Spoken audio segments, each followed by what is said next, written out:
2013 में एक चीनी शख्स हैं, वो जापान गए थे अपनी फैमिली के साथ और उन्होंने वहाँ पे कुछ स्टोर देखे जो कि रोज़मर्रा की अशिया बहुत कम कीमतों पर बेच रहे थे। उन्होंने सोचा कि ये एक अच्छा आइडिया है, मैं वतन वापस जाकर यही काम शुरू कर सकता हूँ। तो वो वापस आए और उन्होंने मिनीसो की बुनियाद रखी।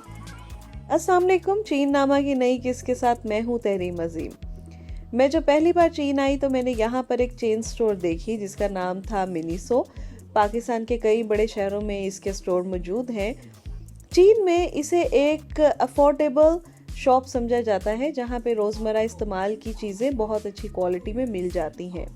इन अशिया की कीमतें 10 युआन से 30 युआन के अंदर होती हैं।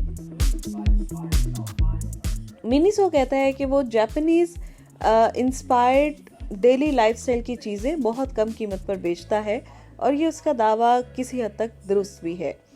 चीन में मिनीसो में आपको किचन की कुछ चीज़ें मिलती हैं, आपके बेडरूम के इस्तेमाल के लिए कुछ चीज़ें मिलती हैं, सन ग्लासेस मिलते हैं, स्किन केयर प्रोडक्ट्स, मेकअप्स, उसके अलावा बच्चों के खिलौनों की भी एक बहुत वसी रेंज मौजूद है।